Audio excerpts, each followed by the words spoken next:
Good evening, everyone, and you are watching a brand new show that I'm dropping here called Unsolicited Hot Take with Thrift Behringer.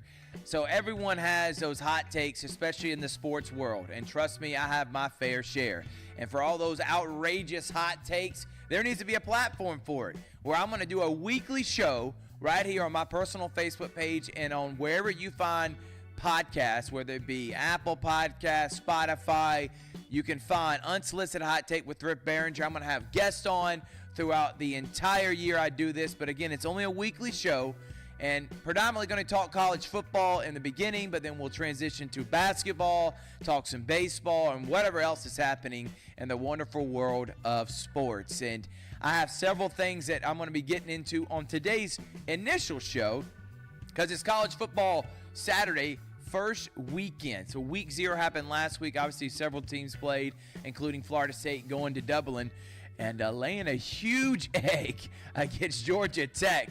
I know a lot of people were laughing and a lot of people were taking aim at the expense of the Florida State Seminoles in going over to Ireland and losing to an inferior team compared to their roster in Georgia Tech. But I think it'll be one of my things later on in the show. Georgia Tech's going to have a great season this year. I'm going to have different segments, and one of them is going to be called Fired Up. And if you know me or close to me, you know I love using that phrase. If someone's mad or excited about something, I always say, man, that really fired them up. And I'm going to have a segment called Fired Up when I'm giving fiery hot takes about people, maybe coaches getting fired this upcoming college football team. Teams winning more games than expected in their over-under.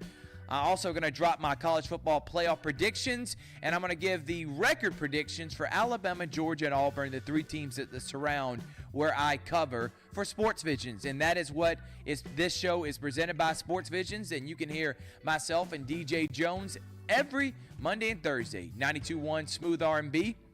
Download the Sports Visions radio app. You can listen to us crystal clear live streaming. That's also where you can listen to us via podcasting on that app. You can listen to us on the Sports Visions YouTube channel and, of course, the Sports Visions /TV/radio/magazine Facebook page.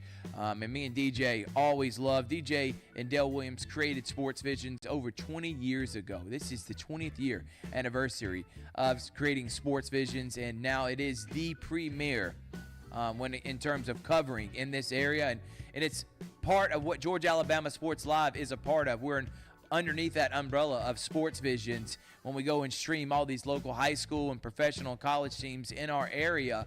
But I get the pleasure of going and covering college football games because of Sports Visions. And I'm forever grateful, and DJ allowing me this opportunity to continue to grow as a broadcaster and continue to wear that Sports Visions logo on my chest as I go to all these college football games. And I'm going this Saturday to Clemson, Georgia. So Sports Visions on the road. Myself, DJ Jones, going to be in Mercedes-Benz Stadium, sold out, packed crowd. What should be a phenomenal way to kick off the college football season at 12 o'clock. I cannot wait for that. But it's college football season, and you know there's going to be a bunch of hot takes. So I thought this was the perfect week to drop this new show where I'm not going to be talking high school sports. That's for Georgia Alabama Sports Live. This is literally a platform for me to come on and just give the most outrageous, hottest takes I can think of happening in the sports world. And right now, it's college football. And we're going to go ahead and get into the 3 teams that I said that I will be covering this year for Sports Visions. And again, you can listen to me and DJ Jones 4 to 6 p.m. every Monday and Thursday on 92.1 Smooth R&B, the Sports Visions radio app, and the Sports Visions Facebook page. I'm going to start first with the Auburn Tigers. Cue up the graphic. Here's my record prediction for the Auburn Tigers. I have them going 8-4. Now, if you're an Auburn fan, in year 2 of Gus Malzahn, of Tommy Tuberville, of Gene Chizik, there was significant improvement. Now, Gus Malzahn was in year 1, remember 2013, that magical run, but in year 2, they climbed as high as number 2 in the college football playoff rankings poll in that initial year, and they had a couple losses they shouldn't have. Really, that was a 10-win team that ended up finishing 8-4, but you get what I'm saying. Gene Chizik, second-year national title win. Tommy Tuberville in year 2 took his team from 5-7, 5-6 in 99, and in 2000 to the SEC championship game in which they lost to Florida. So I'm expecting big improvements from Hugh Freeze. Now, I'm not expecting SEC championship like Gene and Tommy did, but I do expect laying a foundation, seeing the future is very bright with this upcoming roster, and winning some games that maybe otherwise in previous years that would have been an afterthought. I think their losses obviously were going to be on the road at Georgia and then Alabama. But with Missouri, I think at Missouri, a top 10 team coming in, preseason top 15 team, I think they're going to lose that game. I think they'll win on the road against Kentucky. And I think they're going to beat Oklahoma at home. I think they're going to beat A&M at home. I do think they lose to Oklahoma in Week 5. Now, Mike G of the War Report, who is a contributor for Sports Visions, when talking with him about Auburn, he thinks if Auburn can go 5-0 and beat Oklahoma, this could be a 9-win team. And I agree with him. That would be a huge step. And then you got Georgia the next week, which would set up probably the biggest Auburn-Georgia game we've seen since 2019. But, or I guess you could say 2020, because Auburn did come in that game ranked number 7, and they got shut out, and it was an embarrassment in Gus Malzahn's final year. But if they could beat Oklahoma, I think 9-3. I'm not going to predict that. I think 8-4 is where I'm leaning right now. And if they go 8-4 and win their bowl game, finish in the top 25, if you're Hugh Freeze heading into year 3, you're thinking big things. And by year 4 or 5, you're thinking you're a routine competitor and contending for an SEC championship. I think Cam Coleman's going to have a breakout season this year. I think he's going to be one of the top freshmen in the country, and he's going to put everyone on notice that after 3 years of being in Auburn, he's going to be a top-round draft pick in the NFL. He's going to be another Jamar Chase, Justin Jefferson, all the guys. I mean, Jerry Jeudy, all the guys that have come in from Alabama, LSU, from this SEC, from the SEC teams. I think Cam Coleman's going to be next one of them. Breakout year. I really feel like that's a hot take. Everyone is thinking that of Cam Coleman. I think the offensive line is going to be major improved, and I think that's going to make for a better quarterback in Peyton Thorne. Tyler Johnson, who a lot of people that cover Auburn closely thinks the offensive line led by him will be one of the reasons why Auburn will be significantly improved on the offensive side of the football this year. Peyton Thorne finally having a full offseason to develop, build continuity with offensive coordinator Derek Nix and Kent Austin, the quarterback's coach Hugh Freeze. They all believe in Peyton Thorne. You see his athletic ability. He had 700 rushing yards last year, which surprised me. So if you add that with his passing ability that he had the year before, or in 2021 at Michigan State, Peyton Thorne will be much improved. And I think he may break because of the receiver set, with Keandre Lambert-Smith and Robert Lewis, Cam Coleman, Perry Thompson. This could be the most lethal receiving corps in the history of Auburn football program. And I think Peyton Thorne could break Damian Craig's 3,200-yard season back in 1997. And that shows you that passing is, and at the quarterback position specifically, even Cam Newton winning the Heisman, he only had over 2,000 yards passing. It was like 2,800 when he won the Heisman. Same thing with Pat Sullivan. When he won the Heisman, didn't eclipse the 3,000-yard mark. Only 2 guys have done that, Jared Stidham and then Damian Craig. And a 3,200-yard mark would be mediocre in the Big 12 these last 15 seasons. But I think Peyton Thorne will be much improved, and I'm going to say it now, will break. A hot take, throw up the alert sign. This will be the year that Damian Craig's record is broken at Auburn by Peyton Thorne. The defense will be in the top 40, maybe even the top 30. I'm willing to go on a limb, maybe top 25. DJ Durkin, great defensive mind, comes in as co-defensive coordinator with Charles Kelly. And I think from what I'm hearing with the chemistry with this group, with the seniors with this group, they think major improvements from Auburn. And I think Auburn's going to go 8-4, 9-3 ceiling, 8-4. What is where I want to stick. The worst, probably 6-6. I still think they make a bowl game and hit 500. But I'm going to go right in the middle at 8-4 for the Auburn Tigers. And Hugh Freeze, after the season, is looking in the mirror and saying, this is what I'm talking about. I finally have the athletes and the roster to win championships here at Auburn. All right, I'm going to flip the page in my handy-dandy notebook, and I'm going to go to the Georgia Bulldogs. Georgia, throw it up there. Producer Chrissy, 11-1 this year is what I'm predicting. This is by far the toughest schedule I've seen from an FBS school since 2011 LSU. And what I mean by that, obviously there are probably teams that have faced more top 10 teams that just had terrible records that year. I'm talking about from a contending team that's going to go and I think win the national championship. Spoiler alert. That LSU 2011, which they beat Oregon, who won the Pac-12 that year. West Virginia won the Big East that year. They also beat Alabama at Alabama. They beat Arkansas, who finished in the top 5. And they beat Georgia. They didn't win the national title, but that was one of the most incredible schedules that anyone's ever gone through. Georgia is flirting with that. Clemson at Alabama. Auburn, who I'm saying is much improved, probably top 25, at Texas, at Mississippi, Tennessee, and then Georgia Tech, who just beat Florida State, and I think they're going to be a top 25 team. My goodness, that's 6 or 7 top 25 teams Georgia's going to have to face. So all those detractors that said Georgia plays the easiest schedule, they're in the SEC East. No more of that. Now, I don't think Georgia's going to have, and even with their roster, I don't think anybody could go through this undefeated. I'm going to say 11-1, and that one loss is to the Texas Longhorns. But they're going to have the best defense in the country. Alert sign, Carson Beck will be in New York as a Heisman contender. Mike Bobo is going to give the middle finger to all his detractors out there that said he sucked. Why did we hire him again? He was terrible the first time around. He's going to show this is going to be the most balanced and lethal Georgia offense. And we've had some good ones these last 5 to 10, 15 years. I'm putting this one in that category. Mike Bobo, middle finger to all the people, including you, some of you Georgia fans that didn't believe he was the right hire as offensive coordinator. And this will be the most balanced offense that Georgia's had in the last couple of seasons. And they've had some great balancing offense. And I'm not saying that last year wasn't balanced or the year before. Obviously, they can run, they can pass. They've been able to do it all. They won national titles. I think they're going to do it at an even higher level this year. They're going to have a 1,000-yard back for the first time in a while. I really think that unlike last year and the previous seasons where it's been running back committee by committee, either Trevor Etienne or Roderick Robinson, one of those two will be a 1,000-yard back. And it'll still be running back by committee, but I think they eclipse that because I think this offense is going to be that lethal this year.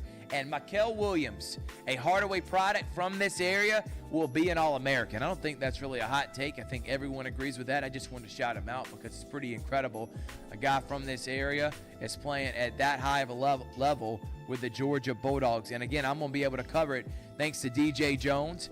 I'm going to be able to be in Mercedes-Benz and see Georgia Bulldogs up and close and personal this Saturday as they take on Clemson. And again, as I said, spoiler alert, I think Georgia is going to win the national title this year, but not without at least one loss. If they do go undefeated and they go undefeated and win a national title, you have to start saying, is this the greatest team of all time?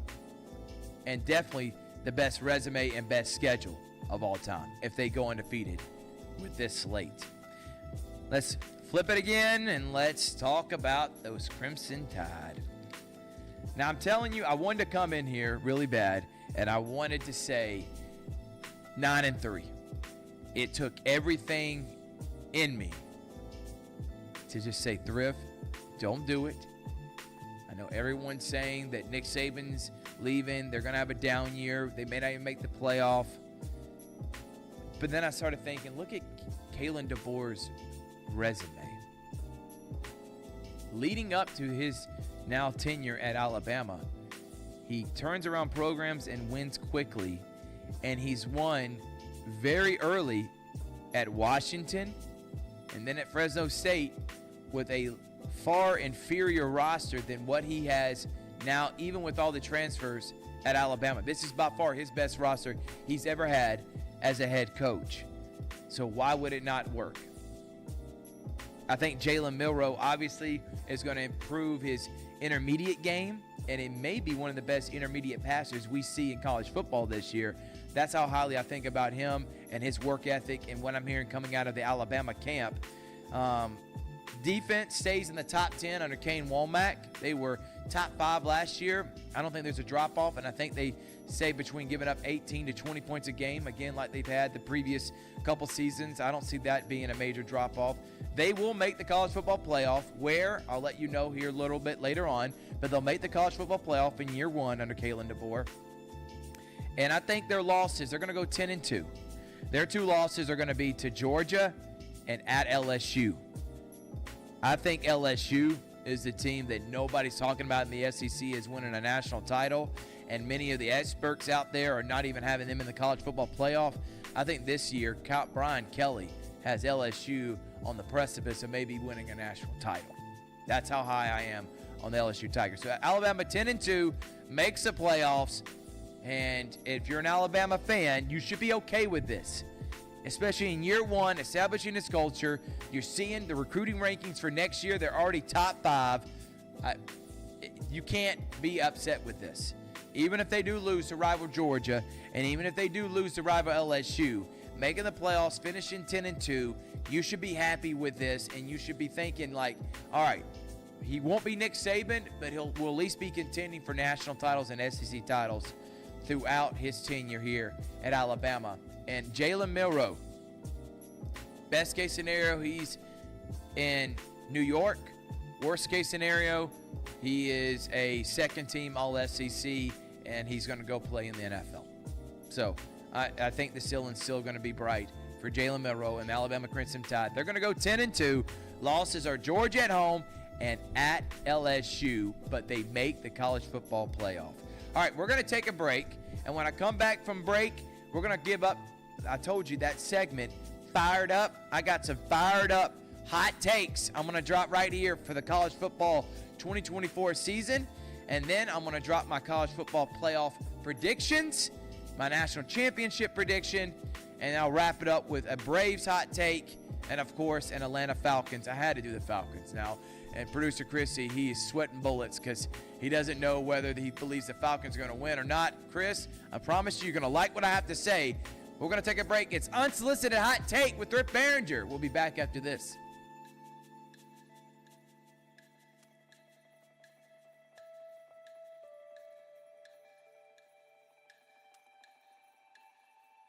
Welcome back to the program. It is Unsolicited Hot Take with Rip Barringer, and I told you I got some fired up hot takes. And also, you know, as you start watching these shows, you're going to learn that I'm a sports nerd. When I was in the 6th grade, I needed to get, my parents needed to buy me the college football encyclopedia, in which I studied, memorized, and still have it in my brain. I have so much useless sports information in my brain. So if you start hearing me drop records and what happened in years past, I know my producer Chrissy, he's gonna drop the nerd alert as I start going on my tangent. And I know I did that in that first segment. All right, here's some I'm fired up hot takes. All right, I'm fired up about Florida, because I think they're going to suck this year. And I think Billy Napier's gone, as I like to say, and he will not be back next year. And I think they're going to have a losing record, and they are going to be absolute trash. I'm not going to spend a lot of time on it. I didn't think he was a great hire in the first place, and he has set back Florida many years. And if they want to somehow get out of this in the next 5 years, they need to go ahead and cut loose Billy Napier. Another one that I know apparently a lot of people like in the business. I know he is liked in South Carolina apparently, and his name is Shane Beamer, who I say is the most boring watch in the history of press conferences. I think he's worse than Bill Belichick. At least Bill Belichick I can laugh at. I can't laugh at Shane Beamer. He literally puts me to sleep. It's horrible. So for the sake of SEC Media Days, I love to bring back Steve Spurrier. But I said this on the Georgia Alabama Sports Live show. South Carolina fans have this notion that they could be a perennial 11-win team or 10-win team every year. No, you can't. You know what you have to be able to do that at South Carolina? Have a top 5 head coach of all time in Steve Spurrier. And even then, he couldn't win an SEC championship game. So if you understand that winning 8 games, 9 games, as a plateau, 9-3 or 10-2 every now and then, and you're okay with going 7-5, 8-4, 6-6, maybe Shane Beamer's your guy. But I don't think South Carolina fans believe that. I think he's going to be fired. I think he goes 5-7 this year. And how many seasons are you going to keep Shane Beamer? And I'm going to turn my page. By the way, I'm going to go ahead and give him a shout out. Phil Steele Magazine, that's where I get all my information in college football. Shane Beamer, in his 3 seasons prior to this year, 7-6, 8-5, 5-7. 7-6, 8-5, and then 5-7. I think another 5-7. Do you keep him? I think you fire him. And I think that 2022 year starts looking like an anomaly in which you beat, remember, Tennessee and Clemson, back-to-back top 10 teams. They were trying to make the playoff that year. You upset them, and then you start having this notion that maybe South Carolina is back to the years of Steve Spurrier, and that is not the case at all. I know some people believe that they're going to go 7-5. I think 5-7, and then how many years are you going to take losing records because you fired my man Will Muschamp when he had back-to-back losing seasons? And I don't think South Carolina's going to get any better. Adding Texas and Oklahoma has only made recruiting hard for South Carolina, harder. And unless they do something in the transfer portal, which he's tried to do, he's fired. Gone. Shane Beamer. Michigan will have 3+ losses this year. I'm going to hold my hot take for Shamar Moore, who's a coach now for Michigan. But if you're telling me you believe he's going to be a great head coach off of what you saw last year when that team basically coached themselves, then you're not convincing me he's going to be a great head coach. And I'm not saying he's going to be a bad head coach. But looking at this schedule, I think 9-3 is very reasonable. No way they're sniffing a college football playoff. And I think they're going to lose to Texas, they're going to lose to Ohio State, and they're going to lose to one of USC or not Michigan State, one of USC or someone else on their schedule. I just believe Michigan is going to take a major step back, losing a lot to the NFL. And I think Shamar Moore's got his work cut out for him. And they had their run. These last 3 years have been magical for Michigan. Winning a national title last year has been magical for them. Shamar Moore, it's going to take you some time to get back to that type of relevancy. 9-3, Michigan. Fired up take there. And I'm going to go through these kind of quickly. Nebraska and Georgia Tech will win 9+ games this year. I believe in Dylan Raiola and Matt Rule. And Nebraska finally makes a bowl game. Moment of silence for those Nebraska fans who have not been to a bowl game since 2016. I'm going to say that again, because if you said that back in the 90s or heck, even the early 2000s, someone would have laughed at you that you said Nebraska hasn't made a bowl game in 7 years, hasn't had a winning season in 7 years. One more time. Moment of silence for those Nebraska fans.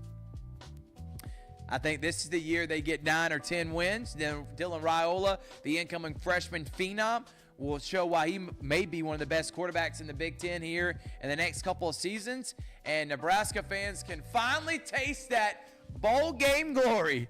That it's funny. Nebraska fans are begging to make a game, and Florida State fans are wishing they didn't even play in the Orange Bowl last year. I had to throw that diss out there. Those Florida State fans, they're taking it rough. They're having a tough time right now for sure. But Nebraska, and then of course Georgia Tech. I will say this Georgia State game this weekend, DJ Jones will be there to cover it for Sports Visions. It'll be closer than the experts think. But I think Tech goes 9-3, and I think Brent Key is proving everyone, including myself, who I thought they should hire Willie Fritz from Tulane. I think he's proven everyone wrong and showing them he has now made Georgia Tech a contender in the ACC, and I think they may win an ACC championship here in the not-too-distant future. Tech, 9 wins. They're back, and they haven't won 9 games since 2016. They went 9-4 that year, maybe 2018, around that year, but it's been some time since Georgia Tech has been relevant. DJ Uiagalelei will transfer again from Florida State. I saw a meme that's saying he's going to be playing until he's 32 and he's going to transfer to his 50th school, and how this is the year he's going to finally have all things click. FSU will go 7-5, 8-4. All those that believe they're going to make the playoff, so glad I didn't drop mine.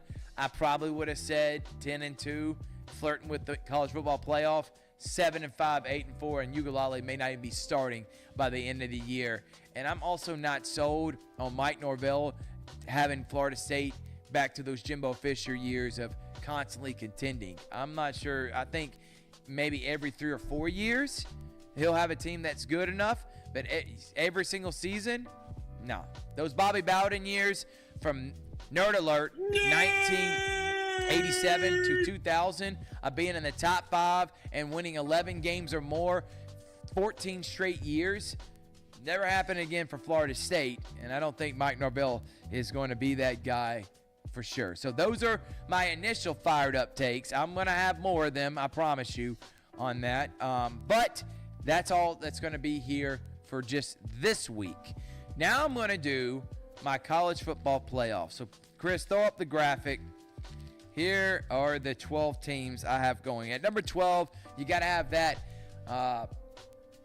the group of 5 team, and I'm going UTSA. And the only reason I'm going with it, not because I proclaim to know everything group of 5. I just saw that that's who Phil Still liked. I did some research. They had a great year last year. Jeff Traylor's a good coach. He'll end up being at a Power 5 school probably at the end of this year. I got them going in undefeated at number 12. If you look, I have Georgia, Texas, LSU, Alabama, Ole Miss. 5 SEC schools making the college football playoff. You're talking about some fired up people. Everyone else around the country is puking right now at the thought of 5 SEC schools making it to the playoff. I think LSU goes either undefeated or 11-1 and makes it to the SEC championship game to take on Georgia. I think Texas will go 11-1. You'll have Georgia, Texas, and LSU all 11-1, all with 1 loss. I think it's going to be Georgia, LSU. I don't know how they're going to break up that tiebreaker. But I think Texas will have a loss. LSU will have a loss. Georgia will have a loss. Georgia will be SC champion somehow, some way. I don't know how to break it down. Don't ask me because I don't know what the tiebreakers are, and nor do I even care. So I'm just going to put Georgia in there as I think they're going to win the SEC with 1 loss. Oregon, Ohio State, and Penn State are the 3 from the Big Ten. I got Utah as the lone Big 12 team that's going to go undefeated this year. And I do have Clemson. They'll lose to Georgia, that they will go undefeated in ACC play, and they'll win the ACC. I know a lot of people are high on Miami. I'm not ready to say they're going to win the ACC this year. I am willing to say that they'll make the playoff because I think they'll go 11-1 during the regular season, lose to Clemson in the ACC championship, and they'll still put them in the playoff. But I'm going to stick with Clemson, and I think Dabo Swinney and the Clemson Tigers finally get it back to where they have been in years past at number 4. And if you look as we keep breaking down the playoff, going from the first 4 get the bye. So teams that move forward, you got LSU taking on UTSA. LSU wins that. Oregon taking on UTSA. Oregon wins that. LSU taking on Ole Miss. LSU wins that. Texas plays Miami. I'm taking Texas. And Alabama, Penn State, taking Alabama. So that means the top 8 teams left in the college football playoff as they continue moving forward. Ohio State, Alabama. That one's going to be fun to watch. Ohio State wins it. We got Georgia taking on Texas, a rematch of the regular season matchup. I'm taking Georgia. And we got LSU and Utah. I think LSU beats Utah. And then finally, Clemson and Oregon. I'm going to take Oregon winning. So that means in my Final 4, Georgia, LSU, all SEC. And then Ohio State, Oregon, all Big Ten. Winner, Ohio State and Georgia winning the national championship. That is my college football playoff predictions. I'm really high on LSU. Of course, high on Oregon. I think the Final 4 are going to have 2 Big Ten and 2 SEC for sure. And I'm going a step further than most people. Most people have 4 SEC teams.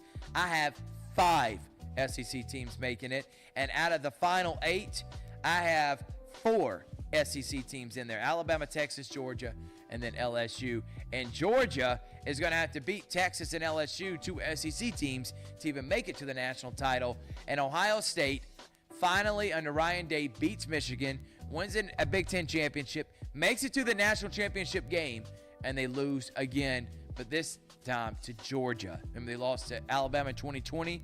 They lost to Georgia in the semifinal in 22, and they're going to lose to Georgia again in the national championship in 24. I don't think they're going to call for his head because I think he's going to be undefeated heading into that national championship. I think they're going to be the number one ranked team throughout the season once Georgia loses. But Ohio State, Georgia, national championship, and I am going Georgia winning it all. I'm not having back-to-back Big Ten. You will not hear me say that. Georgia winning the national championship. All right, we're going to take one more final break, and then when we get back, I'm going to give you some other hot takes surrounding the sports world outside of college football. It's the first week of my new show called Unsolicited Hot Take with Rip Barringer. Be right back after this.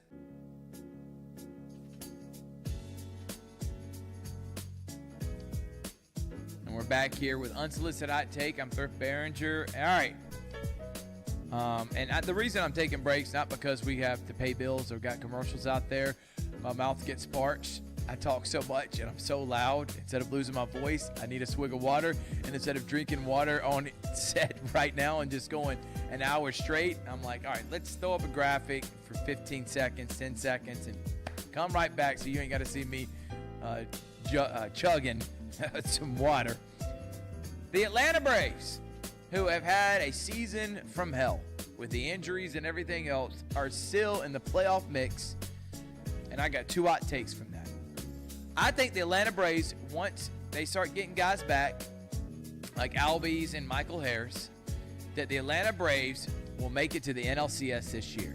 I repeat, they will beat, I think, the Phillies and make it to the NLCS. Now, I don't know if they make it to the World Series, but they will win at least 1-2 playoff series because there'll be a wild card. So they'll have to win the wild card round, then they'll win the NLDS. They'll win at least 2 and make it till the NLCS. That's a hot take, I'm telling you right now. And I don't know what it is about not having your best player or winning over 100 games like we've seen the last 2 years, or winning 97 games back in 2019. But in 2020, 21, you saw back-to-back NLCS, and they had mediocre years comparative to, like I said, the 100-win seasons. Maybe it's just something with the Braves. Maybe they're better off just being, like this, an up and down team all year long, and then when they get to the playoffs, being hot. I mean, we've seen that now the last couple of years. It's about who's the hottest. Last year, the Diamondbacks were 6 games above 500, made it all the way to the World Series. The Phillies, wild card team, the year before, made it all the way to the World Series, putting the Braves on that, just like they did back in 2021. And if the Braves continue what they're doing and win over 90 games this year, with everything they had to deal with, Marcell Ozuna should win MVP. I'm not hearing nothing about he's only DH, he doesn't play in the field. I don't care. His bat alone has kept the Braves relevant this entire year. That's what most valuable means. That if you took him out, this team would be nothing. MVP, Marcell Ozuna. I know he won't win it, but I think he should. He's going to hit over 40 home runs this year, batting over 300, over 100 RBIs. This guy has been the epitome of carrying a team, and I got him as my MVP. If this continues and that September goes as I think it will, Marcell Ozuna gets my MVP vote. There's a hot take. Throw it up, Chris. Put up the hot sign. Ozuna, MVP. You heard it here first on Unsolicited Hot Take with Rip Barringer. I'm going to do 2 NFL things, and they're from the Falcons, because I'm going to drop a lot of my NFL hot takes next week, because that's when week 1 of the NFL season starts. The Falcons will win more than 11 games this year, and if they let me down, I will burn everything Falcons I have, and I am done. I am so sick of the Atlanta Falcons letting me down. Last year, I was on the bandwagon. I thought, you know what? You got the easiest schedule in the NFL. No way in that, forsaken division. You don't win at least 9-10 games and make the playoff. Joke. And obviously, they fired the joke in Arthur Smith. I think they win 11 games this year. Obviously, when you go and trade for a Matthew Judon, you're thinking win now, okay? So offense will be it's better than it's ever been. Defense will be stout. Falcons win over 11 games and contending as one of the top 3 or 4 teams in the NFC of making it to the Super Bowl. And Kirk Cousins will have his best year as a pro. You heard it here. He will have his best year as a pro. Because I think if he doesn't, Michael Penix will find a way to start this year, and the Falcons will still make the playoffs, and Kirk Cousins will be released at some point. Kind of like, and I'm not saying this is how it's going to play out, because obviously Kirk Cousins is still going to come in because he's getting paid way more than this example I'm about to give. But in 2012, the Seattle Seahawks went out and signed Matt Flynn. Matt Flynn played for LSU, was a great quarterback, and in 2011 was a backup to Aaron Rodgers. And in the final game of the season, Aaron Rodgers wasn't playing. The Green Bay Packers, throw up the nerd alert that I know all this off the top of my head. Throw it up there, Chris. I know you want to make fun of me. The Packers were 14-1 going into that. They already secured home field advantage throughout the playoffs. And they were playing the Detroit Lions, who needed a win to secure one of the top wild cards. Now, and they ended up losing that game and still making the playoffs to Detroit. But they were playing all their starters. And you know what? Just a little side point. I was cheering for Green Bay to beat Detroit because I wanted the Falcons to go to play the Giants that year in 2011, not on the road to New Orleans because I know New Orleans was going to put up 75 on them. And then they go to New York and got beat 24-2 to the eventual Super Bowl champion. So obviously that game didn't matter. But Matt Flynn threw 6 touchdowns passes against the Detroit Lions. So Seattle goes out and signs him to a multi-year contract thinking he's going to be the starter. Well, they drafted a guy by the name of Russell Wilson in the 4th round, and he ended up beating out Matt Flynn, and they released him, and the rest was history. You know about Russell Wilson and the Seattle Seahawks. Now, obviously, Matt Flynn is nowhere near the caliber of Kirk Cousins, and I don't think that's how it's going to play out, but we have seen this happen before, and I'm hearing a lot of great things from Michael Penix. He didn't even play that last regular season game because they think so highly of him. They didn't want the little murmurs to start coming out. Why is he not starting? He should be starting over Kirk Cousins. That's why I think Kirk Cousins got something to prove this year, and that's why I think he'll have his best year as a pro, and that'll also give a year for Michael Penix to develop more, and I think that quarterback room is going to be looking bright. And one of the strong points, when it's been the weakest link in years past, one of the strong points for the Atlanta Falcons. So there's my hot take for the Falcons. I'll go more in depth next week with record prediction for them and who I got winning the Super Bowl. But Falcons won more than 11 games. I don't know how many for sure. I'll do game breakdown next week. And Kirk Cousins will have his best year as a pro.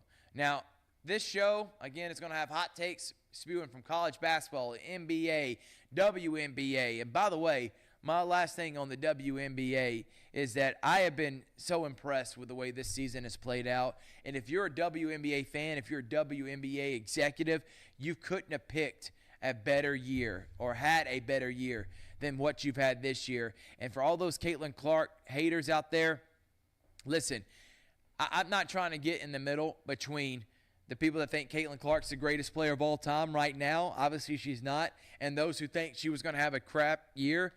I'm right in between. I thought she was going to have an up and down, but a very successful rookie year and moving the needle when in terms of views, there is no discussion about it. And I can't wait for when the playoffs start. This is obviously the most televised and the most viewed WNBA season. And it's not just Caitlin Clark. Angel Reese has been phenomenal. I mean, you're looking at Asia Wilson and how, again, a lot of those Breanna Stewart, all those players that went over and played in the Olympics, again, keeping that momentum, and I can't wait to see how the playoffs pan out. I got the Aces winning it all this year, but Caitlin Clark is putting people on notice, and she's gotten better and better each and every week. WNBA, I'm telling you right now, will be up there with more views, and I'm trying to say this as best way I can. Major League Baseball, if they don't do something to change its marketing and getting out its stars, the WNBA in the next 5 seasons will be watched more than the Major League Baseball regular season. And it's almost that way right now.